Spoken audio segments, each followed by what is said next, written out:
So before we go ahead and get into today's video, there's a few little things I need to talk about. So basically, the gameplay that you're seeing isn't the gameplay that was recorded with the video. So if there is a few things which are out of sync or don't make sense, and I've referenced the gameplay, that is why it corrupted, but this was too good to go to waste. I figured since this was a podcast episode, it didn't really matter too much, and I didn't want this to go to waste because there was some really good things, especially towards the end, which I talked about. So, just a little point of reference before we go ahead and watch the video. I hope you guys got on to enjoy anyway, and I'll see you guys in the next one. What is up, guys? Welcome to another video, and today we're here for another episode of the Underground 2 Let's Play, and as said in the last episode, we are going to try something a tad bit different. So this isn't going to be your normal ultra cutted up video. This is going to be at least a little bit of a trial video, and today I'm going to try like this in a bit more of a podcast format. I did say and ask you guys, you know, if you wanted to see something like this,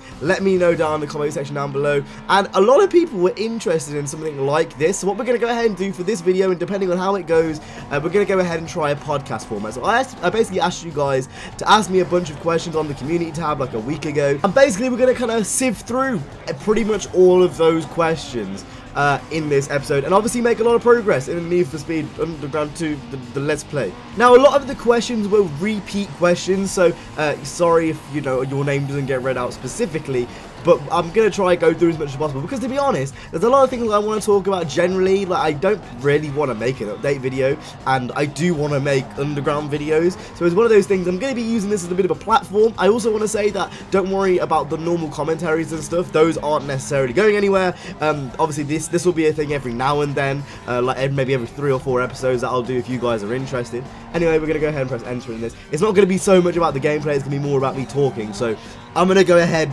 and start talking a bit more. So first things first, you guys may have noticed that I have been uploading a little bit less recently. What the fuck is that about? So to put it simply, and I'm going to try not to cut this up as much as possible, this is really weird though, because I'm so used to cutting up like gameplays and stuff.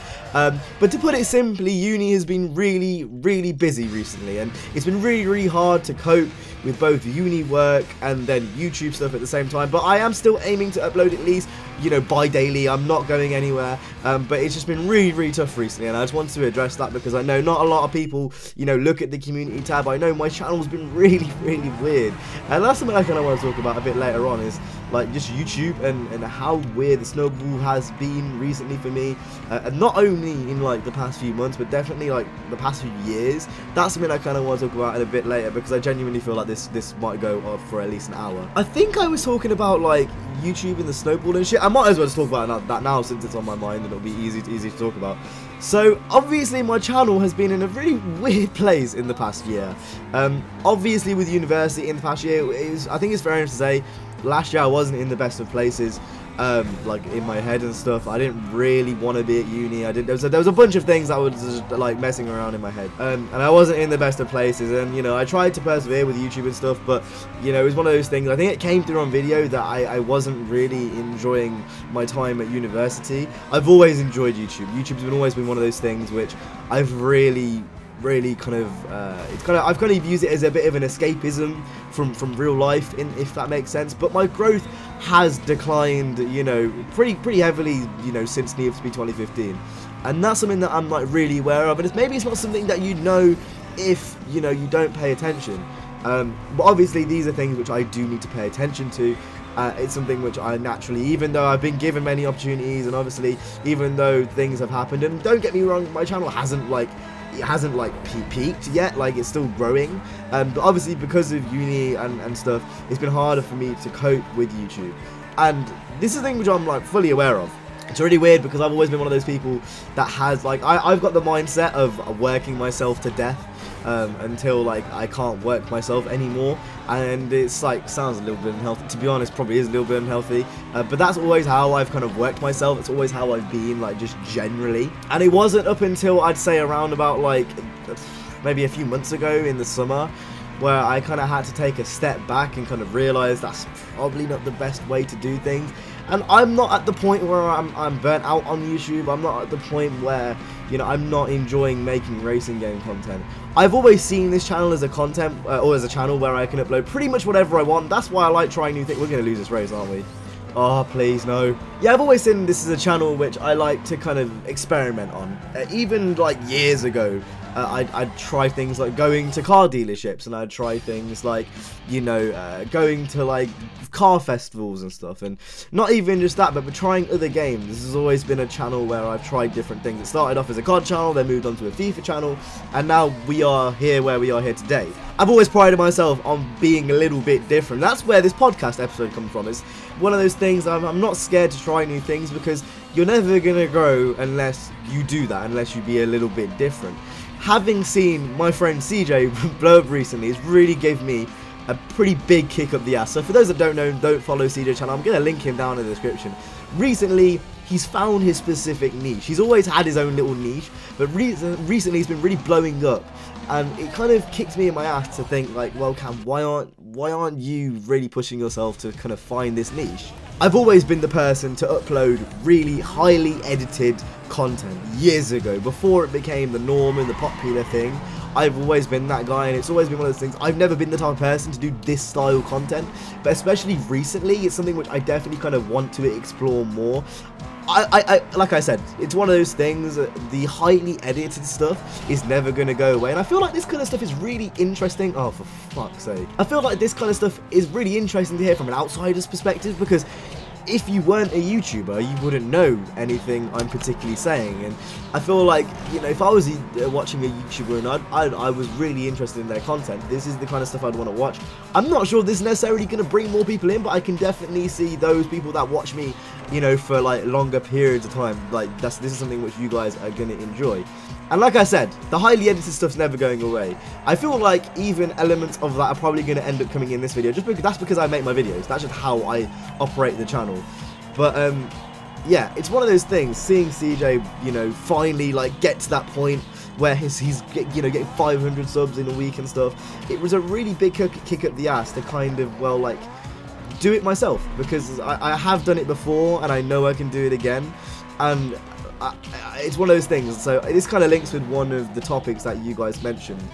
I need to get up the community tab on my phone so I can read the names and shit, otherwise I'm not going to read the names of the community. So just for future reference, if you do actually want to like get involved in these podcast episodes, what I'm going to do is leave a post on my community tab probably a week or a few days beforehand. I was supposed to record this last week, but I was incredibly busy, so that's just that. But over on my community tab, I basically asked you guys to ask me a bunch of questions, like I said earlier, and I got quite a few questions about uni and how like uni's been going and how I've been like dealing with that and stuff with YouTube. I'm just trying to find who actually asked that on my community tab. So it was Toma. It was actually only Toma that asked the question, but we're gonna go through pretty much all of the questions I got around like 20, so we're gonna go through all those in this episode. But anyway, he just wants to talk about uni and then how I'm feeling and stuff. There's a lot of things to talk about with uni and to unpack. Obviously, I'm in my final year of university. After this, I'm going to be going out into the open world, which is somewhat scary because I did want to do YouTube full time, but the closer and closer we get to the end of uni, the harder and harder it seems like that's going to be a possibility. And I guess in some instances, it's a bit more of a kick up the ass to get it going, but at the same time, it's really scary to be thinking that, you know, not too long, you know, I'm going to be out in the fucking open world. The open world's a fucking scary place. But I'm in the third year now, and university's been a very weird experience. So the way I'll explain it is, first year was a very easy year. First year was one of those years where didn't particularly do much. It wasn't really that hard to get by. I did really well. I got good grades, but like it's first year of university, I think it's pretty much synonymous with being really, really hard.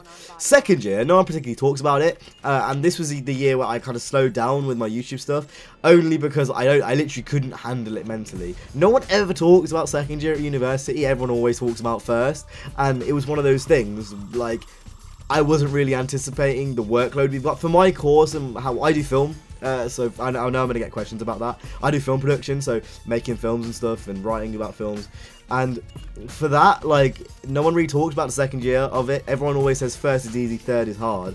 But no one ever talks about the second. Honestly, I feel like the second's harder than the third, at least the way I've been going. The workload I had in second year was absolutely awful. And like I said, I genuinely think that level of stress and stuff comes through on the videos. When I watch videos from me last year, I can see that I'm just not happy, you know, with, like, the work and stuff. Not the YouTube videos, but I can see, like, elements of me not being happy in coming through on video, and that does affect the quality of the videos as well. But like, it was one of those things, really hard. But this year, I feel like I've been coping with things a lot better. And it's one of those things where, like I said, I've like really got to do something with this YouTube thing now. Obviously, we've unlocked the URL event. Yeah, obviously, Need for Speed comes out next year, and that's going to help dramatically. Obviously, being behind the scenes as a game changer, hopefully will let me go to events like E3 and stuff. That is something which I'm honestly really excited for. As far as I know, I'm still a game changer. I'm still part of that program. So, you know, fingers crossed next year, you know, E3 and EA take me to these events, because to be honest, I wouldn't want it any other way. So I'm not like fully like out of doubt that YouTube will be a full-time thing, but you know, that's my little rant about YouTube and stuff. It's really stressful. Life is really stressful right now. Last year I was sad. First year I was just fucking, I'm just fucking. This year, yeah, it's just a bit stressful, really. Like, I'm not happy, sad, I'm not happy. It's just really fucking stressful. And yeah, that's really the only way to kind of talk about it. Anyway, I think I'm going to timestamp all of the topics in this episode, so you guys can flick through the topics you want to go ahead and see me discuss. So that was kind of the first one, a little bit about YouTube, a little bit about uni, a little bit of housekeeping stuff. Now I kind of want to talk about The Crew 2, because like I said, CJ talked about this in his videos and stuff. I don't really want to dedicate a full The Crew 2 video to this, because I'm not really interested in supporting Overtower at the moment. I just don't feel like they deserve it. I feel like a lot of the shit they've been doing is absolutely bad. Let's go ahead and talk about that. There's a lot of stuff to unravel. There was a few questions about this. I believe Vertical asked about this in the comments. So let's go ahead and unpack what there is to unpack, because honestly, there is honestly a lot. So yeah, The Crew 2 is in a very weird place right now. If for anyone that doesn't know, the last Car Pass update, they put a new TVR in, and then they put a R34 Skyline in, but the R34 Skyline's already in the game. It was a drift edition, so it was literally a reskin, but they added that as a Car Pass. It's weird. Basically, it's just half-arsed, pretty much. And The Crew 2 is just overall in a really weird place. It's only £15 on the store now.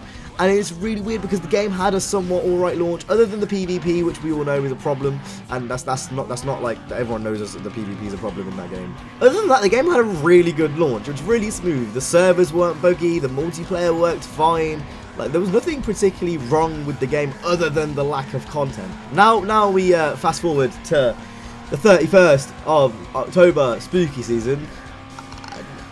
I haven't launched that game in months. I genuinely I'm actually going to lose this race. I'm so far behind. I am still playing on hard, by the way, guys. Yeah, we fast forward to the 31st of October, and that game is like in dire straits. Like I said, it's £15, I believe, like on the Ubisoft store. Probably cheaper if you buy it second hand and stuff. It's, you know, the last update didn't particularly bring anyone back in. If you look at Steam sales and stuff and look at Steam figures, it's still not particularly doing that well. It's really weird the place The Crew 2's in right now. Now, the way I like to run my channel, I don't like to make videos on games I'm not playing. Maybe I will make The Crew 2 How Is It Now, you know, when the PvP update comes out, but until then, I don't need to give that game any more publicity. I've done enough for that game in terms of publicity. I obviously went to all the early events, I made a lot of early videos about it. I was genuinely getting ready to call that game my game of the year. I was that eager and that excited for that game. But we fast forward to now, and it's like dead. I saw Theo tweeting about this the other day, saying stuff like how people are quick to call a game dead, but that is genuinely dead. Like, I can't think of anything else to say, because there's no reason to play the game. Once you've done the main story, there's no reason for you to keep coming back. If anyone can find a reason for me to come back, or give me a reason to come back, then tell me, because I genuinely can't think of any. There's no reason to upgrade the cars, because there's no PvP, there's nowhere to take it online, there's nowhere to prove it against. If you want to prove it against leaderboards, you only then need to upgrade the most OP cars in the game, which are the Huracan for the street racing and cars, and then I believe it's one of the MV bikes in street racing, you know, for the bikes. Anyway, so like I was saying, yeah, I saw Theo tweeting about this, and it's one of those things I thoroughly disagree. A game needs to give you reason to replay, and currently The Crew 2 has quite literally none. But let's see what they say about the PvP update. I've heard apparently that it's not looking good. I need some water right now. I've been speaking for like 20 straight minutes. Fucking hell. Yeah, I've heard apparently it's shit from people who've been beta testing it, who are under NDA, but like I don't know, the people NDAs always fuck up, to be honest. But yeah, from people who are close to Ivory, apparently the update is not looking good. It's pretty much looking the same as the Crew 1, which again makes me think, is this just a repackage of what we've already had? Which, if that is the case, then I don't know. I don't know if there's much. This could very well be the last The Crew game, honestly. And that's not particularly something I really wanted to say. Maybe we should talk about that for a bit. Maybe that's a good little tangent. Could this very well be the last The Crew game that we see? Because, like I said, if this game's already not selling well, let's go ahead and use this, use my kind of theory of the fact this game's been on sale pretty much since it launched, to say that this game isn't selling well. Yeah, so if we use that theory that obviously the game's been on sale, the only reason the game would be on sale is if it wasn't selling well, because otherwise they'd be selling full price. If we use that kind of analogy, the only reason that UB would keep The Crew going is because they have money invested in Ivory? I don't know. It's really weird. It's really weird. I don't think there's any reason for Ubisoft to actually continue selling The Crew games. Obviously this game's only just launched, which is even madder to think that that's even a thing, like, to talk about. But it, you know, it's a thing. Like, it could happen. This could very well be the last The Crew game. Boom, we've unlocked more shit. Anyway, yeah, it's just one of those things. It's just really weird. It's really weird to see where that game is right now. Even more weird to see that this could be the last The Crew game. Do you guys think it's going to be the last? Let me know in the comments. Do you think this is going to be the last The Crew game we see? Like, it would be really interesting to see the general. You know what? Fuck it. I'll put up a card in the top right corner. I guess get you guys involved. Again, I'm not sure how many people are actually going to be in 20 minutes in after my big ramble at the start. But yeah, vote on the card. Do you think the Crew 2 is going to die? I'm honestly not sure. Like, part of me kind of wants to say yeah, but obviously I don't want it to die, because more competition the better. All interesting stuff. All interesting stuff. Only time is going to tell. To add to that as well, we've heard absolutely nothing about Slightly Mad Studios' Fast and Furious game. The game that's supposedly going to be killing Need for Speed. But honestly, well, I don't think it's going to kill Need for Speed. Like, I don't think anything's going to kill Need for Speed. But yeah, it's a bit weird that they've not said anything about that. You would have thought by now that, you know, they would have made an announcement. But I guess we'll have to wait and see. For me, in my perspective, all this really does is kind of take credibility away from Slightly Mad, and they didn't really have much to begin with in the beginning anyway, after what they did to everyone who was a supporter or a backer of Project Cars back in the day. For those that don't know, they've been really shady in the way they've been doing things for a very long time. Now they go out and say they're going to kill Need for Speed, and well, we haven't heard anything about their project in a very long time. So if we don't hear anything after the next film comes out next year in April, then I think it's fair enough to say that project probably can. Let's talk about Need for Speed. A lot of you guys asked me to talk about Need for Speed 2019. Now, I don't want to talk about it too much because, again, I feel like I can make a separate series just talking about Need for Speed 2019 by itself. But I kind of want to talk about next year and how what Need for Speed kind of needs to do more specifically to kind of get back to where it needs to be. I saw a lot of people asking me to talk about cars and stuff that I want to see in the game. Honestly, I can talk about that kind of stuff, but that's a bit more like in detail stuff. I'd rather talk about, you know, in a separate wishlist series. To kind of just put an underline, I want to see more sports cars and like more like Japanese stuff and more sports cars generally. So more Lotuses, more Hondas, more. If the Toyota would come back, that would be absolutely fantastic. But obviously, I don't think that's going to happen. Those types of things. So those are the types of cars I'd like to see. I don't want to see any more G-Wagons, I don't want to see any more Range Rovers.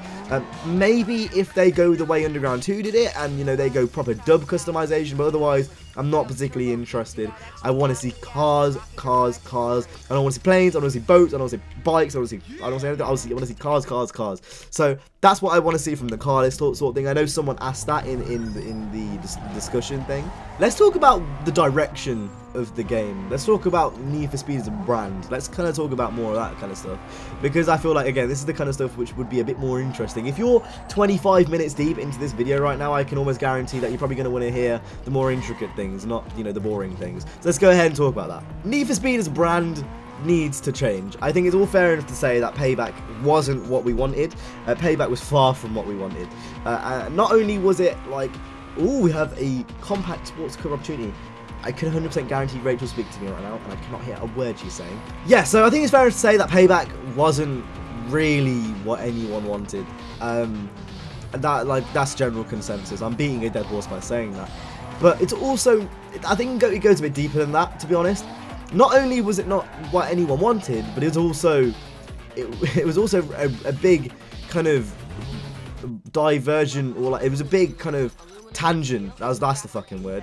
It's a big tangent of what the brand was as a brand. So obviously when Need for Speed 2015 was announced, the brand had a complete brand rehaul. You can't keep having a brand rehaul every game, because that's what it felt like Payback was. So obviously you guys know, I've talked about this before, when 2015 was around, it was labelled as a game that was a street racing game. It was about being gritty, being illegal. It was the rebirth of Need for Speed, having them known they fucked up over the past few games. That's pretty much what Need for Speed 2015 was. It was a love letter to the community, saying, we know we fucked up over these past few years, this is what you guys want, we know this now, and we're going to go and give you it. And that's what they rebranded themselves as. It's on a business level. You know, this wasn't what they said, you know, just for a single game. They said that this is what it's going to be for a series. And they know this now, because Ben's gone and said on the Reddit that this is what they're going to go ahead and aim to do over the course of the next few games. Now bear with me, I promise I'm going somewhere with this. So having seen, you know, Ben say on the Reddit that the next game is going to be more like 2015, and he has said this, and I'm sure if you go on the Reddit, it's like a stickied post from like 4 months ago.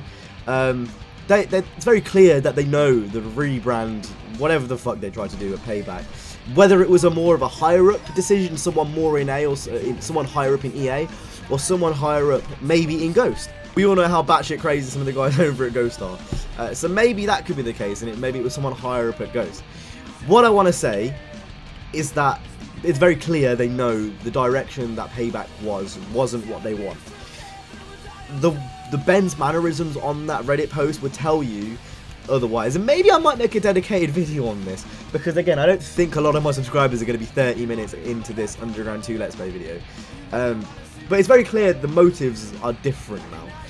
So with that being said, obviously we don't know the workings behind the scenes at Ghost. They are a very secretive studio when it goes to the behind the scenes workings and how they've been doing things. You know, other than 2015, they're a very, very secretive studio. We've made so much progress in today's video, this is a bit mad. This is actually might be a really good idea, just to keep making progress in this series, because like we've done a lot. Anyway, going back to what I was saying, so it's very clear they know they fucked up. Now if we kind of fast forward to 2019, I think it's clear, at least from my perspective, that they are going to go back to what 2015 was. I think it's very clear that, you know, having seen what Ben said, that they are going to try go back to that. Now you're probably asking, what am I talking about? Like, what is that? What is 2015? 2015 to me was illegal street racing. It was cops being illegal. It was, you know, before the game launched, and I'm gonna say this from, you know, what we thought the game was gonna be before the game launched, because I feel like that's what the next game is going to be. I feel like they need to kind of do that, and I can understand why no one would have faith in Ghost, because they have fucked up so many times. But I'm gonna go ahead and talk about what 2015 was to me before launch. When Need for Speed 2015 was announced, I thought that that game was gonna be the best Need for Speed. I think everyone was at the point where, well, at least most people that, you know, were gullible enough like me, they thought that that game was going to be the best game since Underground 2 Most Wanted era. I'd argue in some respects it was, in terms of what it was trying to achieve, it was just bad execution. If the physics were good in that game, if, you know, the game was a bit more robust on the multiplayer side of things, honestly I don't think it was that bad after all the updates. But if it was a bit more robust, if they do DLC like Forza's been doing DLC, regular stream of content every 2 weeks, getting new cars, new events, new challenges, new Need for Speed edition cars, that kind of stuff, I feel like there's a lot of breadth for the next game to do well. I feel like this is something we can 100% see in the future, like, do well. If they nail everything 2015 nailed, and then all the weak points, so I think on the top of the list, physics, brake to drift needs to go. I think everyone knows that brake to drift needs to go. I think Again, another thing on the top of the list is the characters in the game, and relying on old games, I feel like for some reason Need for Speed relies on the past so heavily to the point where we can't really create a future, honestly. Like, that's honestly how I feel about that game. Like, they rely so much on the past to the point where you're literally using old characters as a main subject for your new story. It makes no sense. Like, why is Aki Kimura in the next game? Why is Cross in the next game? I get it as Easter eggs. I understand Cross made more sense as an Easter egg, but they don't need to go any further than they need Easter egg. How are you going to make new memories if you keep bringing back and using old ones? If you use your M3 GTR to sell every fucking game, you're not going to be able to sell, say, any cars from Payback. I can always guarantee no one's going to buy a pre-order bonus in the next game if they sell Tyler's red R34 GTR. No one's going to do that because you need to create new memories, pretty much. I don't know, I think this is something that's pretty fucking obvious, to be honest, but for some reason they just don't seem to know. I don't understand why, because obviously they've got the Gamechangers program. Why are they not bringing people like Jay and Crown in to do raps for boss cars? If it's a thing where they haven't got enough staff, I 100% know, and I am 100% guaranteed sure, like being one of Jay's best mates and being one of Crown's best mates, I 100% know they would go in a heartbeat if they got paid to go out to do raps for the game. I know they would. Like, it's so blatantly obvious to me that they would do that. If they flew people like me and Theo and Jay out to go ahead and do physics for the game and give them advice on where the physics should be and how the map should be and how the map telemetry should be, we've got so much insight on how racing games are, not just because we have you guys to, you know, show us not only what we don't like, but the broader scale of things, but we've all been playing racing games for a very, very long time. We're no different to you guys in terms of, I've been playing racing games my whole life. I haven't lost a race in this episode, which is really fucking weird, and I am genuinely playing on hard, and I'll show you guys that in a minute. It goes to prove we've all been playing, and I'm not saying that to brag or anything, because it's not something to brag about, it's a fucking video game, but it's one of those things, I live and breathe this, you know, it's something which I'm not bored of. It's something which I'm, you know, even all these years on, I'm not bored of making racing game videos. In fact, I was really excited to make this podcast episode to try something a bit different. It was one of those things, I don't know, it was really interesting to try something different to me, and I'm really interested to see how this is going to do, either for better or for worse. But anyway, I'm going off topic. The point is, we all live and breathe racing games. In the Gamechangers program, it's me, it's Kazuki, it's LPN, it's GTA Wise Guy, it's Jay, Crown, Theo, and AR12, and Tomcat. And I think I'm talking, oh, you fucking can. I think I mentioned everyone there. I may have missed one person, one or two people. Honestly, I think that's the best. I don't think anyone particularly else needs to be in there. If you want me to be completely honest, I think the group we've got now is honestly an amazing group, and every time we go to, you know, we go to events and stuff, whether that be Gamescom, whether that be the early events for Payback and stuff, we always gel well as a group, and I feel like the chemistry is really good, and the stuff we tell them is everything that you guys, you know, would expect us to tell them. So I don't feel like I feel like the group's good. But being part of that Gamechangers program, they honestly have such a tool, and it's really annoying that people kind of look to us. So when there's certain things wrong, I'm actually going to lose this race, aren't I? After I fucking said I haven't lost a race yet. No! There we go. Mad. Yeah, so they have this utensil, which is us.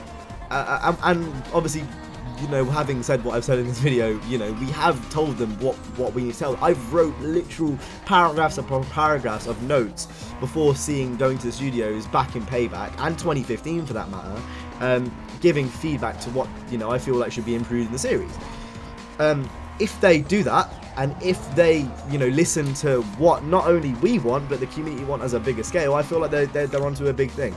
I feel like if they do everything correctly, and if they move the way they're supposed to be moving, then 2015 has no, oh, not 2015, 2019 has no excuse to be anything but a sick game. It's really, really interesting. No one really knows, like, no one has really in the Gamechangers program made a video talking about this, partially because no one's on a podcast anymore.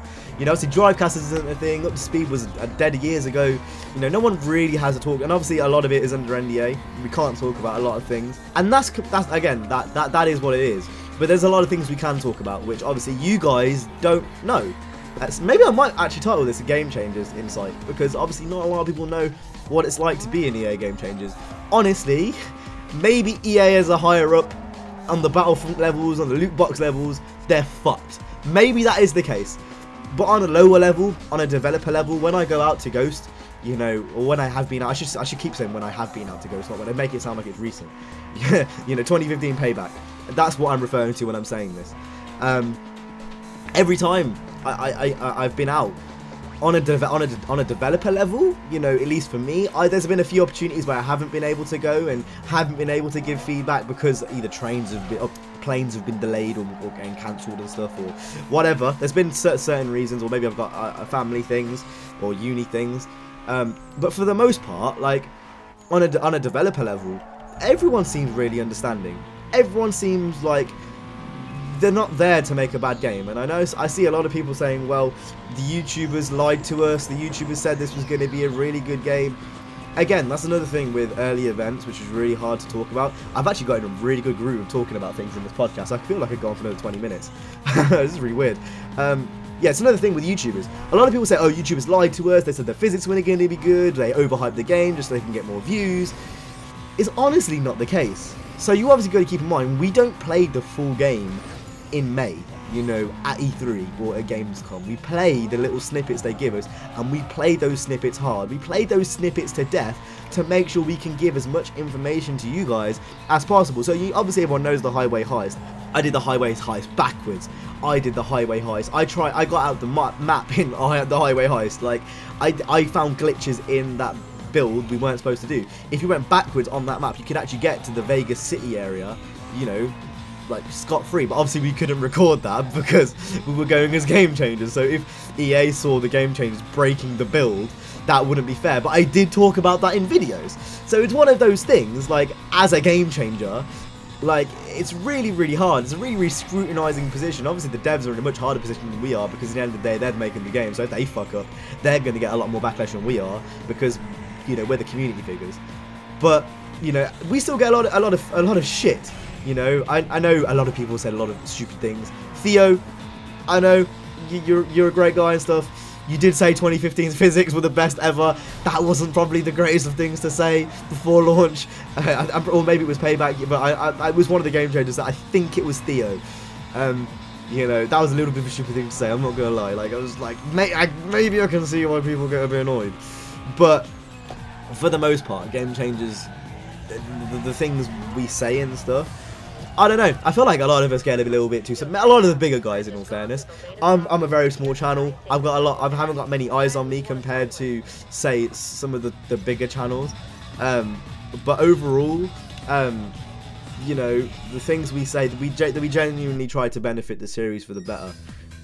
If there's anything specific you want me to talk about about the Game Changers program in a future episode, you know what, instead of doing a discussion tab comment section, I'm going to say leave it in this comment section, and I'll come back to this in the next podcast episode, and I can talk about it in a bit more depth. It's a bit hard to talk about specific things because there's so many things to talk about with the Game Changers program.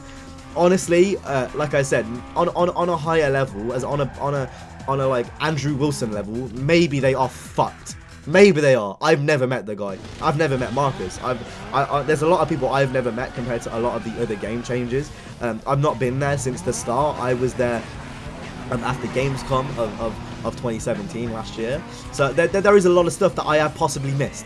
You know, like I said, I've only met a handful of devs that work there. I don't know if I'm honestly that influential in the group. I don't know, like, if, you know, they listen to certain people. I don't know, like, I don't know a lot of things, is what I'm trying to say. You know, not only about the future of Need for Speed, and where that's going to go, because Lord knows where that's going to go, but also about the development and the things behind the scenes. There's a lot of things that we don't get told about crunch time, about things that get taken out the games, because obviously everything. Oh, I'm going to lose this race. No, it's going to be the first race we've lost. Yeah, obviously there's a lot of things we don't get told. You know, we don't get told. I'm going to restart this. There's a lot of things we don't get told about where the games go and how things get changed. There's obviously things we do, and there's obviously things we don't. But like I said, it's one of those things. It's really frustrating when people say things like, "Oh, YouTubers, you know, they don't try, or they overhype games." Because at least I can only speak for myself, and maybe Jay and Crown, because I know those guys, and obviously Jay and Crown, they don't necessarily They don't necessarily do that too much on their channels. They're a different type of channel. But I can only speak for myself saying that I don't personally do that. And it's really frustrating when I see comments that saying, oh, you're hyping this game, or saying, it's just, when I say things like that, it's genuinely how I feel. It's honestly how I feel, and it's one of those things, going to these events, we do try to make the biggest of differences. It's really annoying seeing people just spew shit in their videos, you know, who aren't in the Game Changer. There's so many channels I see who post just absolute utter dog shit, like talking about things that they just have absolutely no clue about, and it's really frustrating because I can't say anything. I can only sit back and watch. And I'm not gonna name names because I'm not a snitch. I'm not that type of person. But yeah, I'm gonna leave that there before things get a bit heated. Right, I feel like we need to start customizing the car before we can actually unlock any more events. We've been going for a good solid 40 minutes. I really hope that this episode goes well. It's a different episode. It's not exactly the normal type of thing. It's gonna have a little bit of editing in, but for the most part, it's gonna be a podcast. This is what this has been. I hope you guys have enjoyed. I really hope this does well. Yeah, I'm always down for trying new things on this channel. I'm gonna be trying a lot more things in the future. I'm still gonna be uploading a lot. You know, I'm still gonna be loading at least bi-daily, striving for daily uploads still. That has always been the goal for the channel, and obviously when I have more free time, you can almost bet your ass that it's going to be daily. Thank you so much to everyone that made it this far into this video. You guys are kind of the fundamentals of the channel. Without this like core viewer base, I wouldn't have these opportunities like going to Gamescom and going to E3 and stuff. All I can say is thank you. If you made it to the end of this video, make sure to go ahead, hit the like, subscribe. I'll see you guys in the next one. You guys have been awesome. Stay safe and peace.